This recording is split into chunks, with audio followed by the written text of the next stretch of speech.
Assalamualaikum warahmatullahi wabarakatuh. Jumpa lagi dengan saya SPSS Indonesia. Pada kesempatan kali ini saya akan memberikan tutorial bagaimana cara menguji korelasi person atau uji hubungan. Dimana di sini saya akan menjelaskan terlebih dahulu tentang apa itu uji korelasi person menggunakan SPSS. Dimana di sini juga saya sudah menyiapkan website, email, dan kontak. Apabila ada yang ditanyakan, boleh nanti kontak saya melalui nomor HP atau melalui email, dan di sini juga website bisa kunjungi. Di sini juga saya menerima traktiran. Apabila video ini menurut teman-teman bermanfaat, boleh traktir saya kopi dengan mengklik tautan ini. Nanti saya akan bagikan linknya di deskripsi.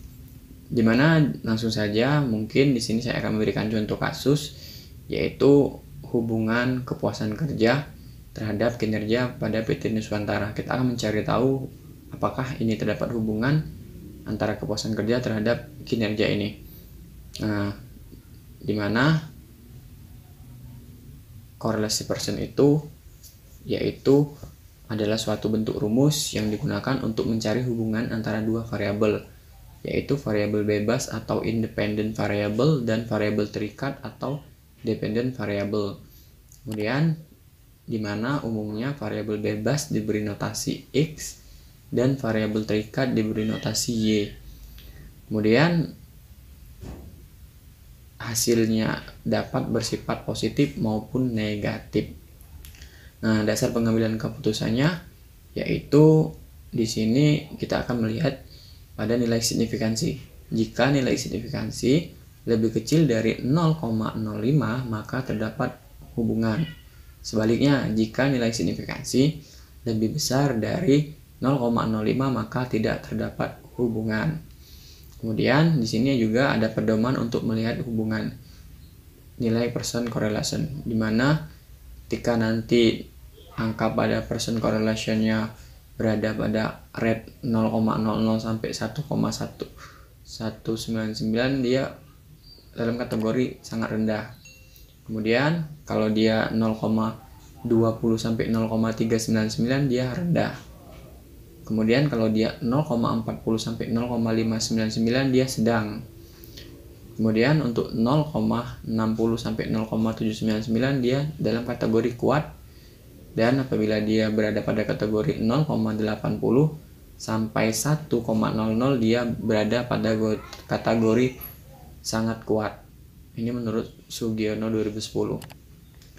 Nah, di sini juga saya sudah menyiapkan tabulasi Excel.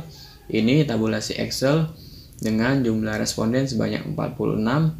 Sebagai contoh, ini variabel X kepuasan kerja dan variabel Y-nya kinerja. Kita akan mencari tahu apakah ada hubungan antara variabel kepuasan kerja terhadap variabel kinerja ini. Kita menggunakan SPSS versi 24 ini. Langsung saja kita buka SPSS-nya ini, kita buka variable view. Di sini kita buat X. Di sini kita buat Y. Dengan desimal kita nolkan. Kemudian X ini kita kasih keterangan kepuasan kerja. Ini keterangannya kinerja. Kita sesuaikan dengan judul kita. Kemudian kita ke data view ini. Kemudian kita buka tabulasi regresinya. Ini tabulasinya kita pindahkan pada bagian total saja. Total X kita pindahkan pada X. Ini. Kemudian total Y kita pindahkan pada total Y. Ini. Nah, jika sudah, kita lanjut menguji. Cara mengujinya bagaimana? Kita klik analyze ini, kemudian kita klik correlate ini, kita klik bivariate ini, kita klik, kita pindahkan X1 dan X2 ini, X dan Y ini, kepuasan kerja dan kinerja ini maksudnya, ke sisi kanan ini. Nih, udah itu versionnya tetap terconteng. Kita klik OK. Nah, ini hasilnya. Kita bisa lihat hasilnya.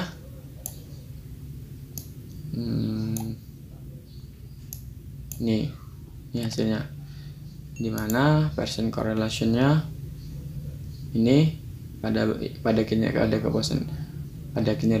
798. Nih, kepuasan kerja di kinerja 798 dengan signifikansi 0,00046 ini, yaitu jumlah sampelnya. Dan ini kinerja dengan kepuasan kerja ini 798 sama signifikansinya 0,00. Kita cocokkan terlebih dahulu pada dasar pengambilan keputusan tadi.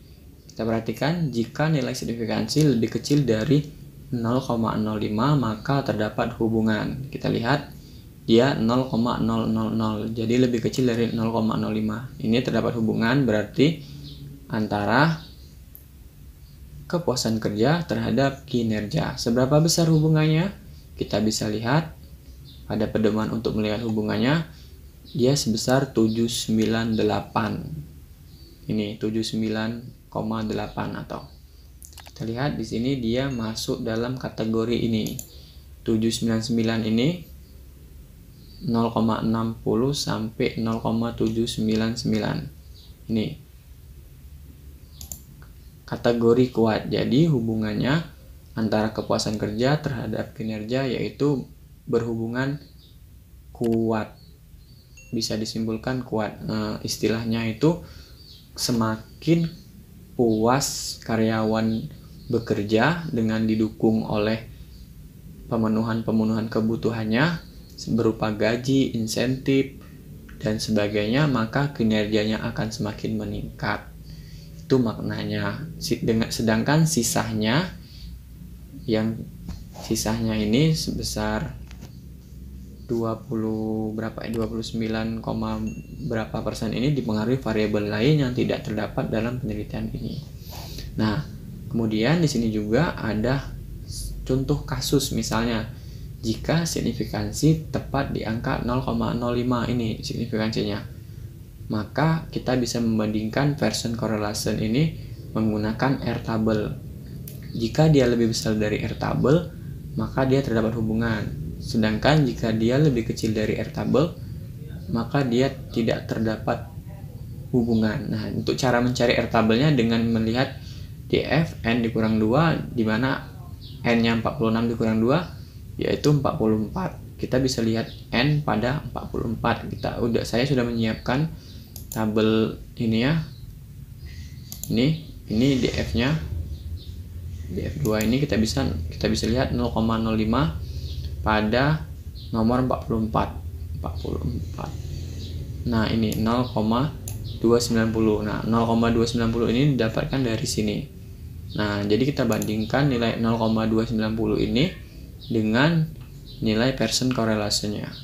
Nah, Pearson correlation lebih besar dari R-table. R-table-nya tadi 0,290. Ini solusinya jika signifikansinya tepat di angka 0,05. Mungkin itu saja yang dapat saya sampaikan. Semoga bisa membantu teman-teman dalam menyelesaikan tugas akhirnya. Apabila ingin ada yang ditanyakan, boleh kontak saya ke sini, ke nomor HP ini, atau email saya. Semoga bisa membantu. Saya akhiri. Wassalamualaikum warahmatullahi wabarakatuh.